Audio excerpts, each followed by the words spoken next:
enjoy your family, do things you want to do, possibly pick up golf. Reggie, congratulations on a great career. Enjoy your retirement. And, oh yeah, by the way, please.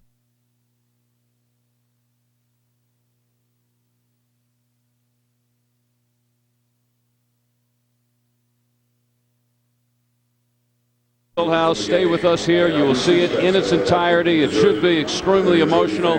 You'll be hearing from Reggie Miller, and this is the final goodbye from the fans to Reggie Miller and vice versa before we head into the playoffs. But before the ceremony, Reggie has been receiving the well wishes from all around, inside and outside the league, and let's hear a few of some of the celebrities who are saying goodbye to Reggie Miller tonight. Sir, as a born and raised New Yorker and lifelong Knicks fan, now an adopted son of Miami, I wanted to thank you for all of the days and nights of agony, torture, and humiliation that you provided me. And those are the games that we won. But more seriously, you are a legend, you are the game, and you will live on forever. Thank you. I got the pleasure of playing with you on the Dream Team. And man, I wish people could know, I tell them you're one of the best shooters I've ever seen in my entire life. But I just want to thank you for being a friend. And boy, as I always say, you got no problem hearing with those ears. Obviously, we've had our battles, but you're a great friend. We spent some time away from the game, and I wish you the best. I think you deserve to enjoy your family, do things you want to do, possibly pick up golf. Reggie, congratulations on a great career. Enjoy your retirement. And, oh yeah, by the way, please take Spike Lee with you. And that, by the way, was played here to the fans, got the biggest applause.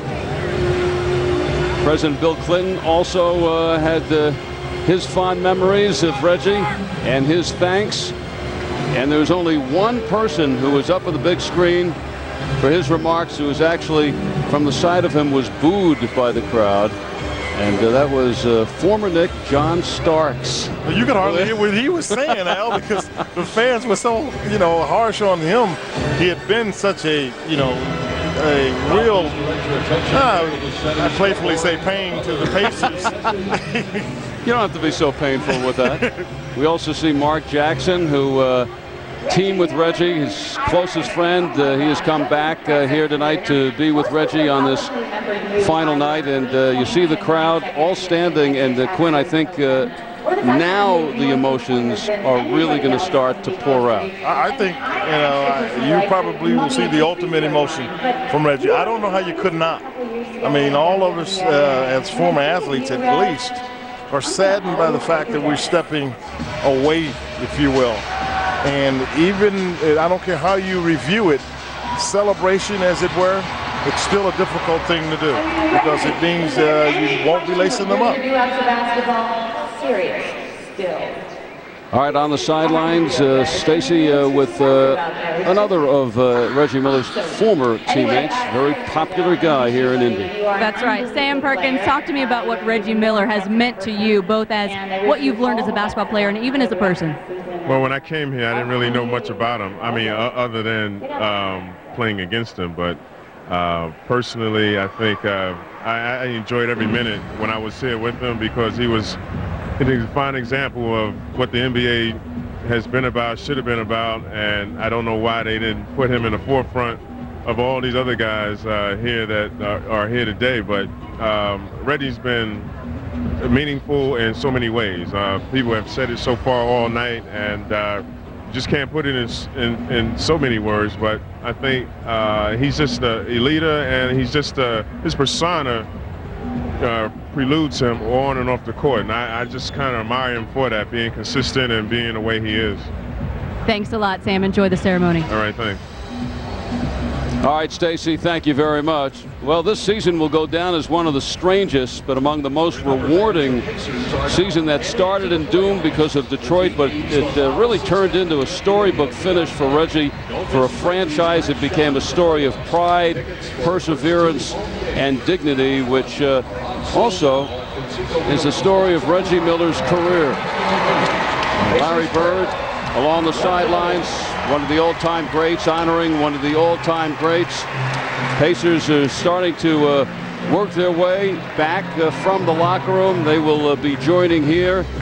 Derek McKee along with Sam Perkins, members of the Pacer team that sent Reggie Miller to his lone NBA Finals against the Lakers, with Mark Jackson teaming in the backcourt on that team, the veteran team for Indiana that was broken up after that season. Pacers making the transition, staying young and staying with Donnie Walsh at the helm, in contention and a playoff team. Pacers will be heading to the playoffs for the 8th consecutive time.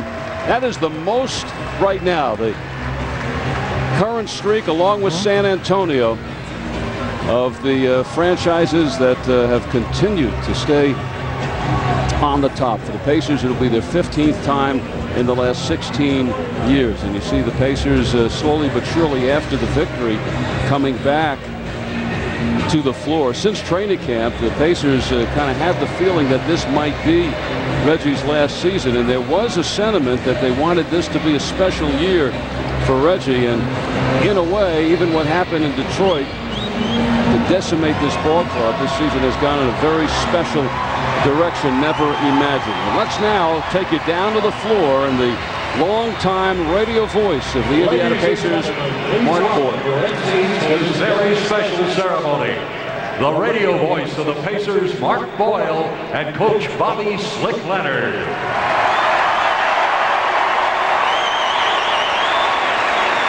Thank you. Thank you. I have been with the Pacers now for 17 seasons, which means that I have seen, with the exception of his rookie year, everything Reggie has done. All the threes, all the points, all the heroics, all the drama. And inevitably, people always ask me if I have a favorite Reggie moment. And I've been thinking a lot about that lately, and it occurs to me that as much as I admire 8 points in 9 seconds, things like dedication and commitment stand out to me more than that. As much as we all enjoyed 25 points in the fourth quarter of a playoff game against the Knicks, professionalism, loyalty, and passion come to mind. And as much as we all enjoyed that shot over Michael Jordan at Market Square Arena not too many years ago, still, it is the commitment, the professionalism, the loyalty that comes to mind. In other words, the reason we're here tonight is not so much because of what Reggie has done on the basketball court, although that has been impressive. We're here tonight because of the kind of person Reggie is, Slick, and this guy has become the very heart and soul of this franchise.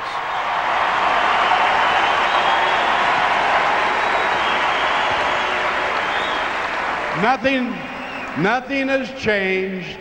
18 years of excitement and 18 years of game winners. Now they'll retire his number, and they'll induct him into the National Basketball Hall of Fame.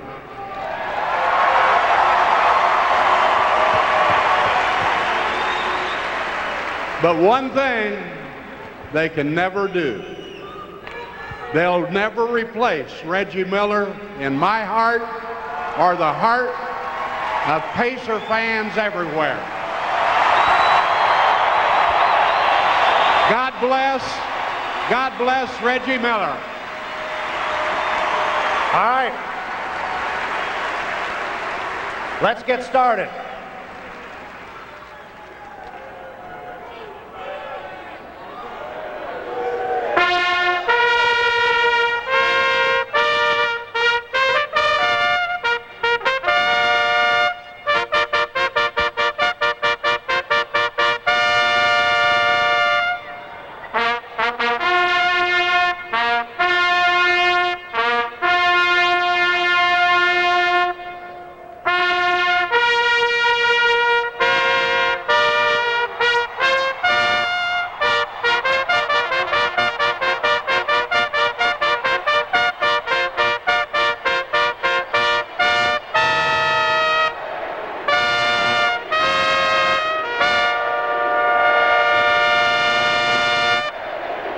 Ladies and gentlemen, please join Slick and I as we proudly welcome number 31 and only only Reggie Miller.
But I get the feeling they like it. Well, just sit back and enjoy yourself, relax. We've got a real nice evening planned here, and we're going to hear from several people that I think you'll be interested in what they have to say. We go back to 1983 when Mel and Herb Simon bought this team. The Pacers at that time were a relatively new NBA franchise. They were struggling to find their way after much success in the ABA, and now 22 years later, the Pacers are not only one of the most respected franchises in the NBA, they are one of the top franchises in all of professional sports. Ladies and gentlemen, please welcome the owners of the Pacers, Herb and Mel Simon.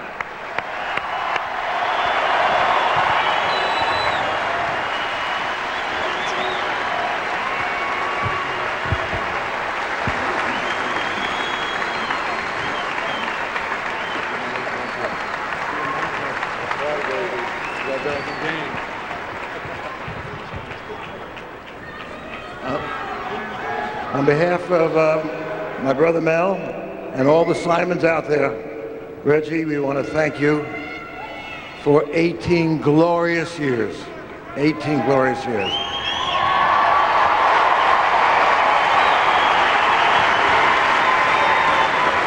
You made us so proud to be owners because of your character and the way you handle yourself. In fact, you belong to Indiana, you belong to Indianapolis, you belong to the Pacers, so don't go. Stay around for a while.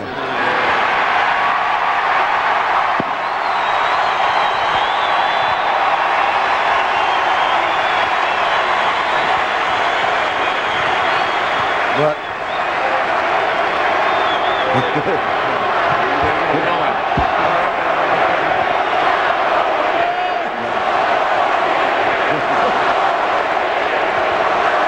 Reggie, you know, you're starting a new life and a new career. And I want to tell you, I am as sure as anything that you're going to be as successful in your new life and new career because of the very same qualities that you displayed for 18 years here. So, but one last thing. I also want to thank you for 18 years of thrills and boom babies. Yeah. You know, lately, many people are calling you the greatest clutch basketball player of all time.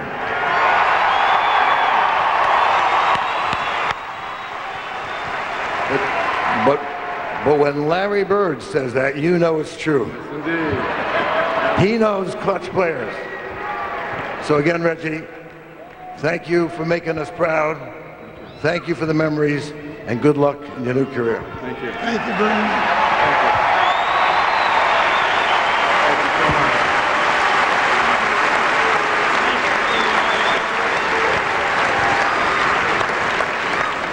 Mel and Herb Simon.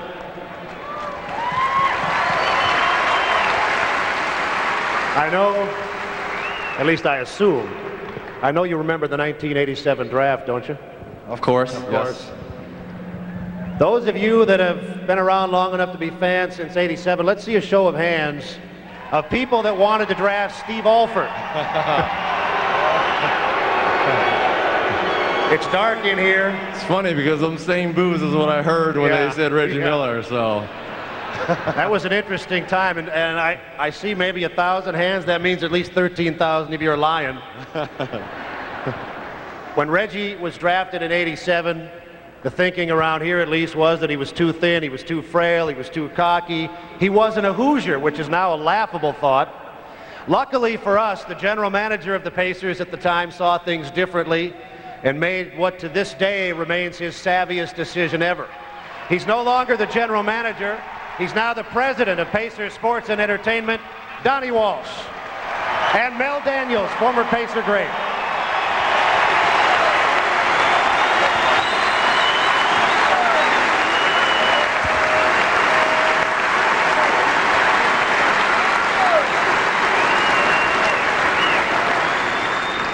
Reggie, I brought Mel Daniels out here because I know that we're two of the people that have been here since day one. Yes, sir. And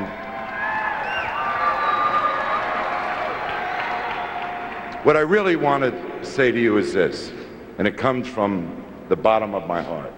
Thank you for everything that you've done for this franchise, and thank you for everything you've done for this city. Thank you.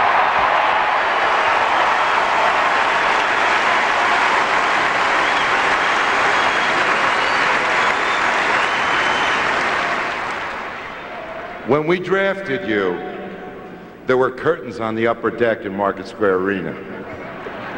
And today, there are about 20,000 people here for you.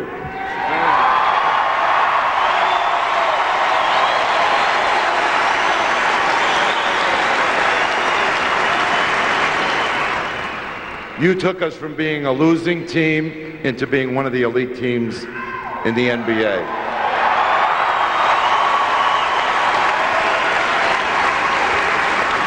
And with all we went through this year, you did it again this year.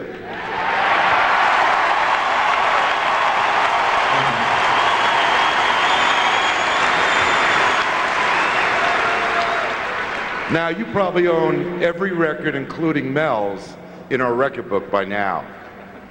But really, what you've meant to us goes way beyond that. It's your professionalism, your consummate professionalism, the way you attacked your job, the way you were there always trying to win, the way you practiced. It was your loyalty to this city and this franchise. It was the way you treated the community. And really what you brought to us was a value system. And your records will go away. But that value system is what's going to represent the Indiana Pacers from here out.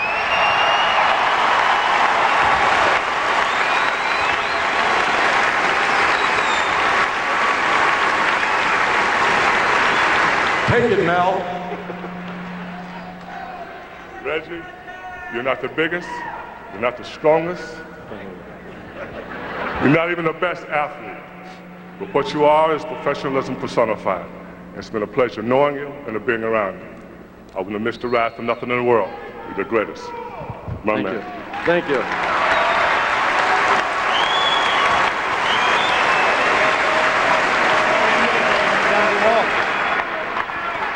You can feel free to sit down and relax if you'd like to. Okay. Fine, I'm fine. Our next guest has an interesting perspective. You went head-to-head with him early in your career, later in his. You traded trash talk. Later on, he became a very successful coach. Saw you from that perspective as You and he and your teammates got to the NBA Finals in 2000, and now he sees you from still a different perspective as the president of basketball operations. Please welcome one of the great names in the history of the game, Larry Bird.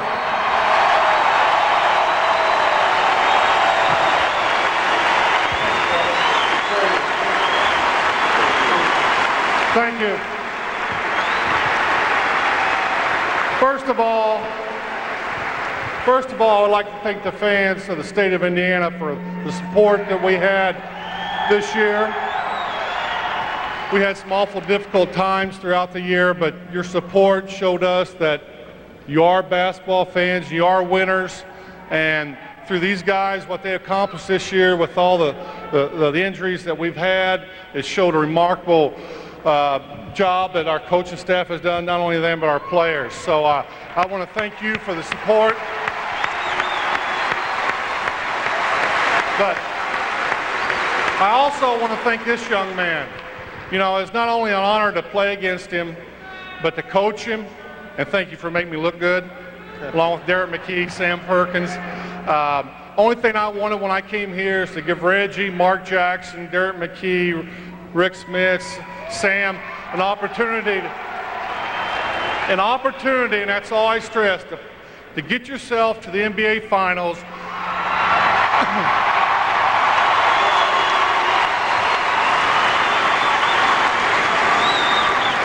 Get yourself there and have an opportunity to play for a world championship, which they did. But we're not done. We move on.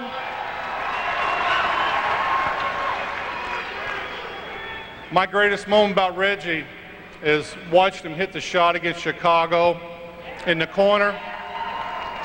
No, I was not stunned. I knew he was going to do it. I was just scared because there's 4/10 of a second left and Michael Jordan was going to get a good shot off. So in the huddle, that's all I stretched at the time. But this man here, ladies and gentlemen, typifies what a professional athlete is. Now, I played against him,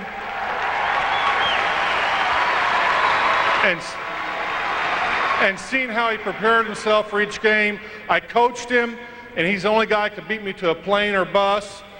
He's never late. But today, Reggie missed practice, so he will get fined for that.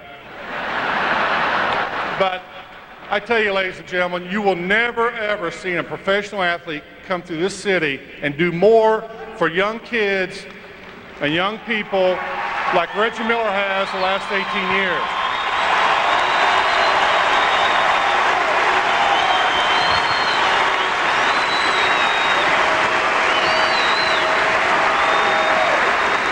Because I don't know Reggie really, really well, but I know that he does a lot of things where he don't need cameras, he don't need people patting him on his back. He does things without the general public knowing it. And I know it don't happen once a month. It happens just about every day. So Reggie, there's nothing and nobody will ever take your place here. And God bless you, man. Thanks, Coach.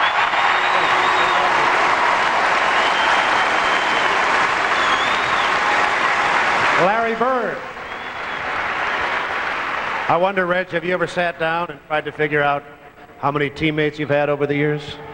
No, I know it's been a lot because I've been here an awfully long time. Well, it's hundreds or thousands or millions. I know this. You have impacted them all on some level, but I also know that you have bonded with very few of them as much as you have with our next guest. You came into the league with this guy, competed against him. He was one of the big players on the big Pacer teams of the mid to late 90s. One of the all-time assist leaders in the NBA, Mark Jackson.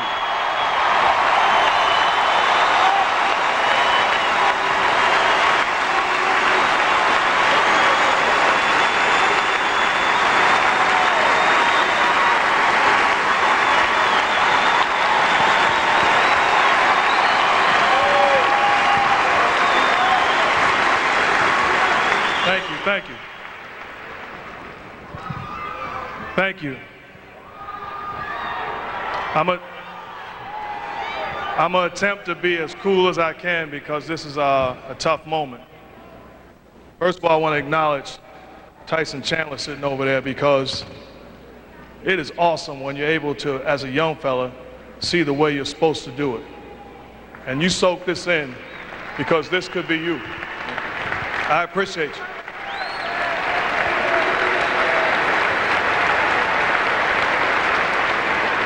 On behalf of every teammate that Reginald Wayne Miller has ever had, including the ones tonight, I say thank you.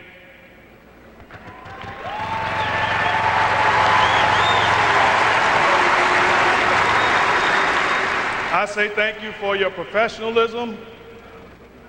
I say thank you for your character. I say thank you for your phenomenal career. Most importantly, I say thank you for taking so much pressure off of us.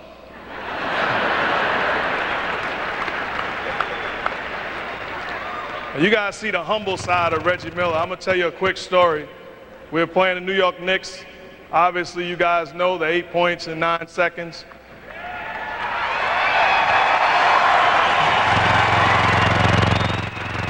Well, the last play was the Rick Smith's tip out to me. I'm standing at the top of the key, and Chris Childs runs at me, leaving Reggie Miller standing on the side all by himself.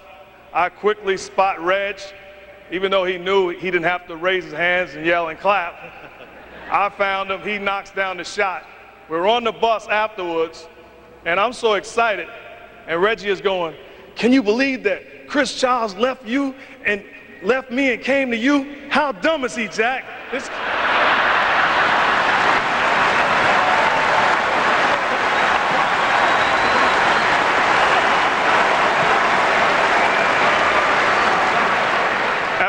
At first I'm sitting there like, yeah, and I realize this guy is disrespecting me.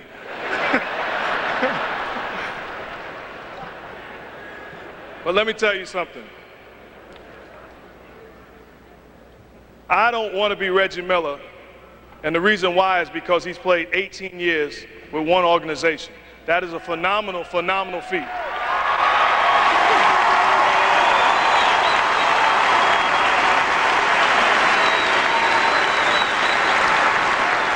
The reason why I don't want to be Reggie Miller is because I would have played 18 years in New York.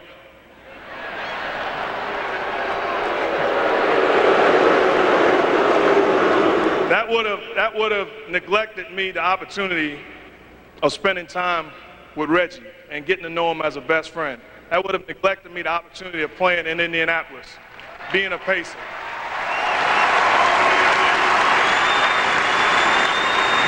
And that's something I would not trade in for nothing in the world. Thank you. I'm gonna wrap up with this. In 1987, you guys know my father passed away a couple years ago, but in 1987, a GM by the name of Donnie Walsh made a trip to New York City. And he said he wanted to see me play. So my dad and I went to Brandeis High School in New York City, and I worked my tail off. I knew the Pacers had a top pick, and I was going to put on a clinic for Donnie Walsh. At the end of the workout, I felt good. Donnie sat me and my dad down and said, "If you guys are there when it's our pick, you're our guy."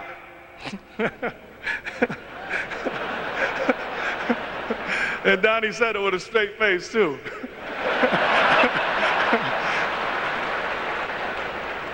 But let me explain to you. He didn't pick me. He picked some slim kid from UCLA by the name of Reggie Miller.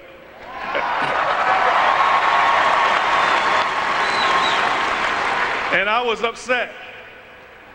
I went on to play 17 years. That's really irrelevant. But the point is, I was pissed off at Donnie, to be quite honest. I was upset for so many years. My dad was even madder. To make a long story short, when Reggie hit the 8 points in 9 seconds, we were going crazy.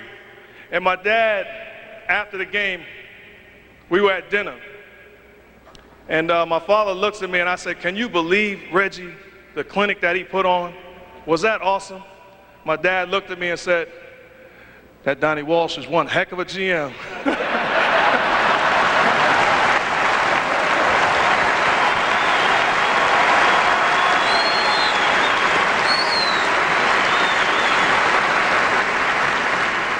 He didn't have to say anything else. But Reg, I love you to death, and it's more important not to leave a legacy, but to live one. You are truly the best, and I'm extremely blessed to have known you.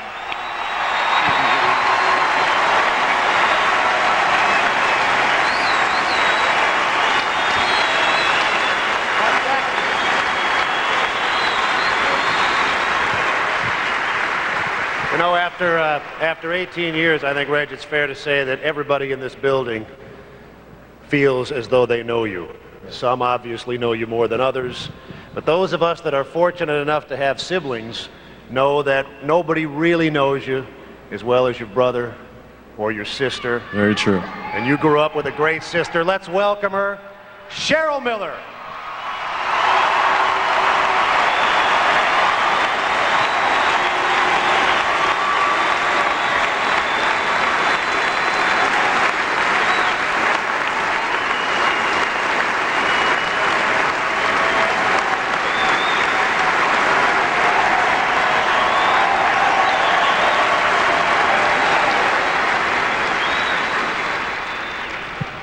Indiana, you have no idea how he hates this right now. New Yorkers, if they, in their infinite wisdom, basketball wisdom, would have got it straight, they would have never booed this young man and stirred up the wrath of Reggie.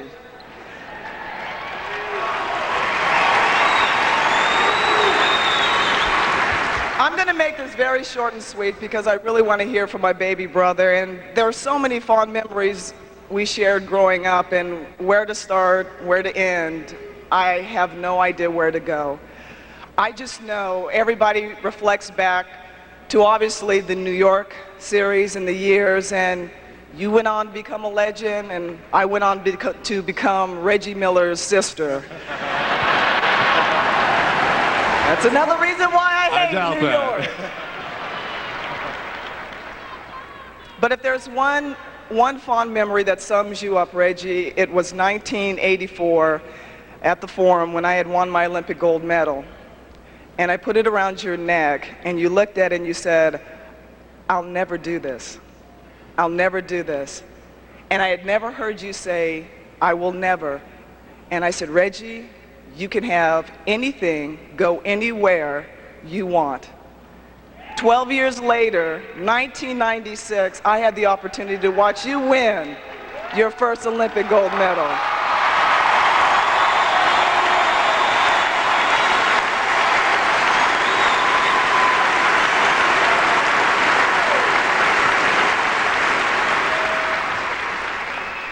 Indiana, I know you're going to miss him, and I want to thank you on behalf of the entire Miller family. Thank you for taking care of my heart for 18 years.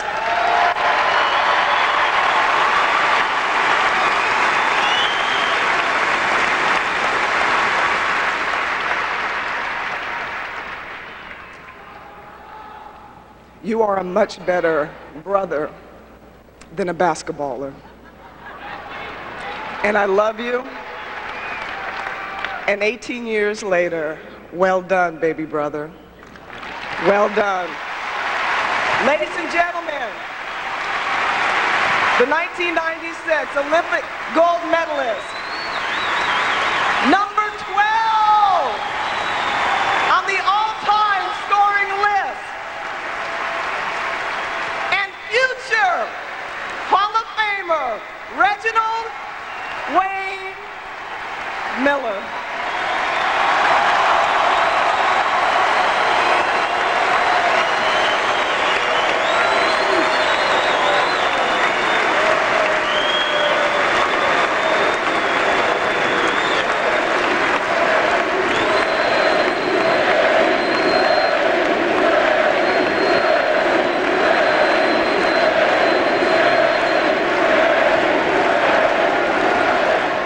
Wow. First of all, I have to say this is very, very surreal for myself. And I know it's been said time and time again, but I do really have to say this, and that is, thank you.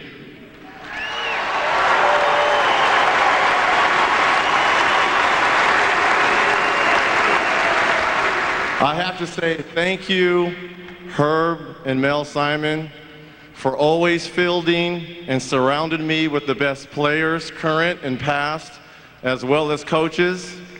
Thank you for your commitment to this city.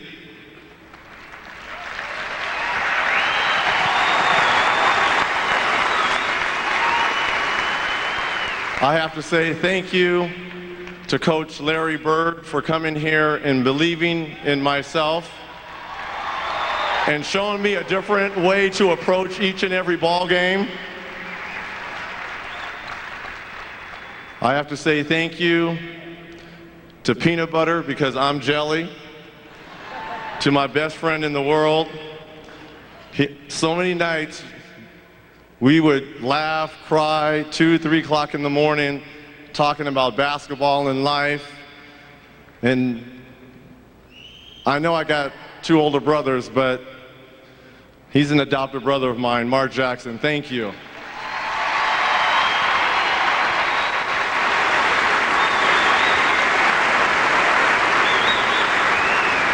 I have to say thank you to my Uncle Mel, who really didn't want me here in the first place, but grew to love me. And between Uncle Mel and Cece accepting me when I first came here and giving me nice hot food when I had nobody else here. Thank you, Uncle Mel.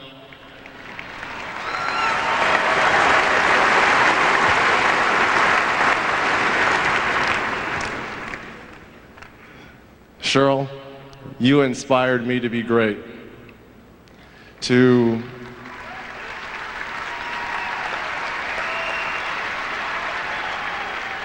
grow up in a household with the greatest women's basketball player that this planet has ever seen.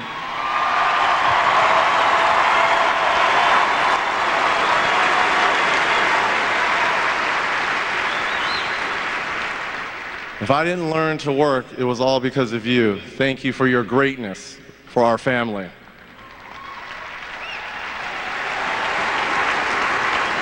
But the biggest thank you goes to Mr. Donnie Walsh.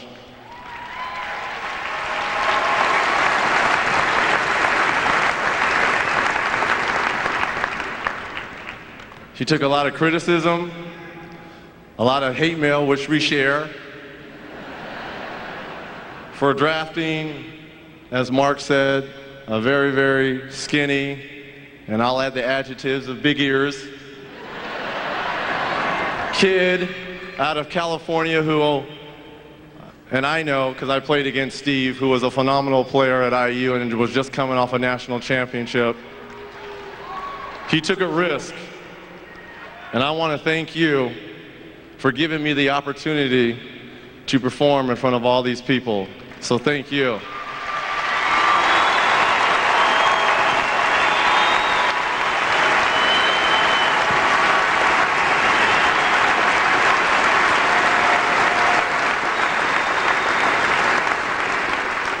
When I came here in 1987 from California, I didn't have any friends, I didn't know a lot of people, and I was excited. I had obviously heard of the Pacers, and I knew of the movie Hoosiers, and I knew that this was a hotbed for basketball, but I was still in the dark on a lot of things, and I really didn't know what to expect. And Chuck Person, who was here, as well as the original Mr. Pacer, Vern Fleming, Herb Williams, those 3 guys really taking me under their wings, and I was so nervous and so excited. And the first time I ran out of Marcus Square Arena, out of the tunnel, I knew I was home.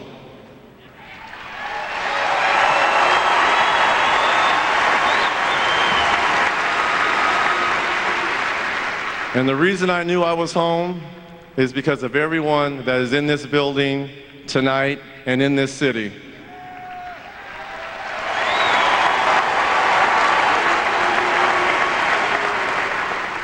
We have laughed, we have cried, we have celebrated, all together. I was a young, and I will admit, very immature young man coming in at 21. But the people of Indianapolis have really matured me into a more settled 39-year-old as I go. And I just want to thank you guys for opening your hearts to me each and every night that we played.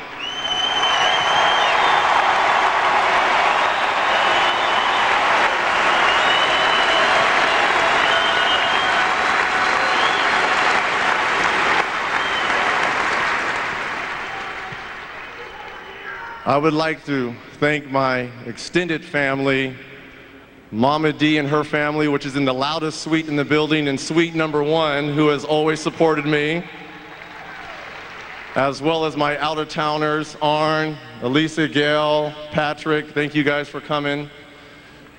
This is unbelievable, and Rick Fusion and your committee for putting on such an event. They talk about LA and Hollywood and New York. No one really knows how to do this, but in the heartland.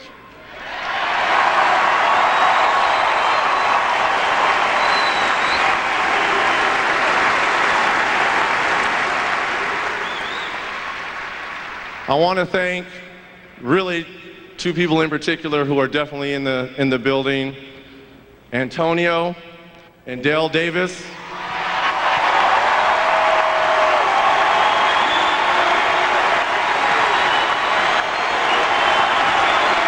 Come here, Tone.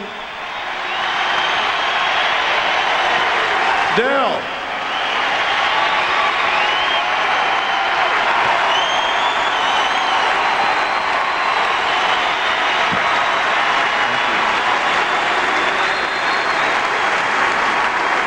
You guys don't. And the reason why I have to acknowledge them is because these 2 guys were my original bodyguards. So all the times I was sticking out my chest and getting in opponents' faces, I knew nothing ever was going to happen to me because I had the D-boys behind me.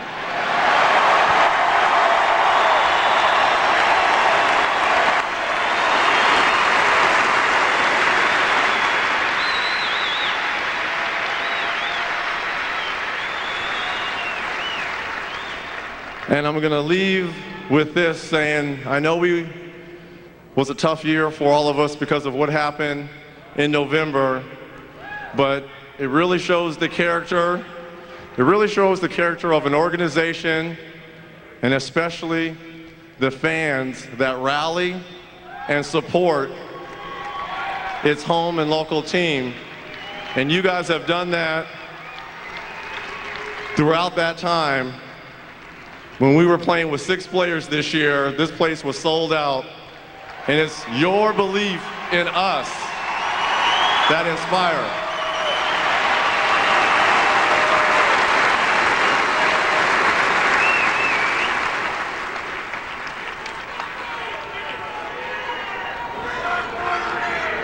So, I just want to say that as much as you think that I've given to you guys for 18 years, I've truly been blessed to be a Pacer and a Hoosier.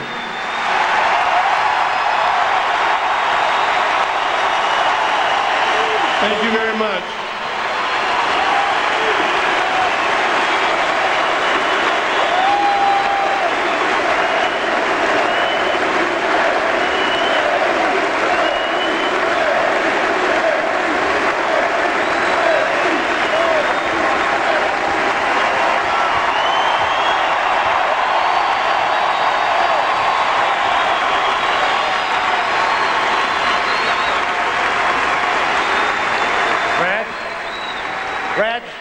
One more thing. You can hang with us for just 30 more seconds. The Simons have indicated that they would like to give you a very small token of their appreciation. Herb? Reggie,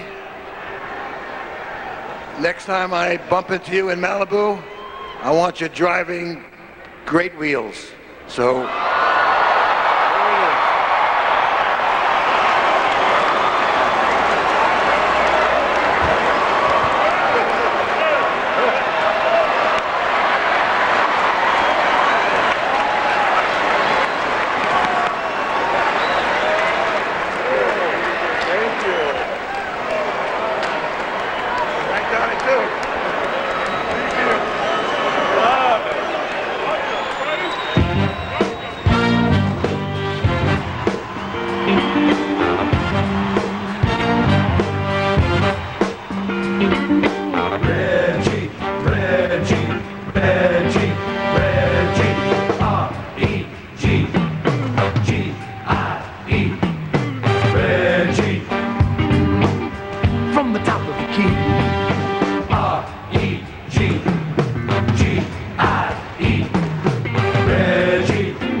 A first-class conclusion for a first-class guy, and of all the nights Reggie Miller gave to this organization and the Indiana fans to remember, tonight the organization and the fans gave Reggie Miller a night that he will always remember.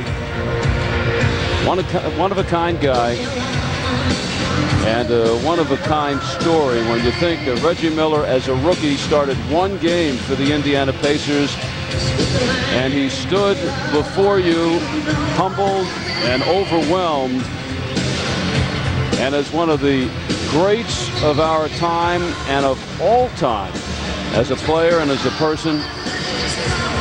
I think also classy Quinn on the part of the Bulls. They probably wanted to get back to Chicago. Any team would after a game concluding this season. But they stayed for the entire ceremony. Scott Skiles, of course, and Antonio Davis, former teammates of Reggie, wouldn't miss it for the world. Yeah, I really think that was a part of it. I think that having been teammates helps a great deal. But you know, Scott Skiles is one of those guys that has a tremendous respect for the past, if you will, and the good things that go on. And Antonio's involvement, as well as Scott's personal involvement with Reggie, is something that I think would not allow him to take the team back. I thought Mark Jackson made a very, very good point for young people. And I don't think this fell on deaf ears in terms of what was happening with Scott Skiles. It was a great opportunity for Tyson Chandler to look at someone like Reggie Miller. As well as the young Pacers watching on. But you know, through all of this, Quinn, you didn't hear about numbers. It was all about character and professionalism, commitment and passion and class. And Donnie Walsh, I think, hit it. He said, all of Reggie Miller's records will go away, but his value system will be what represents the Indiana Pacers from here on out. And at the end, it ain't over, because Reggie Miller and these Pacers Saturday night will be in Boston, a 7 o'clock start Indiana time. Game 1 of the playoffs as the Pacers wrap it up tonight with an 85-83 victory against the Chicago Bulls, and they will be in that 6th seed. And next up, best 4 out of 7 for the 3rd year in a row against the Boston Celtics. Stay tuned, it ain't over yet here on FSN Midwest. Stacey Paige will be back for the postgame show on Reggie Miller's Night.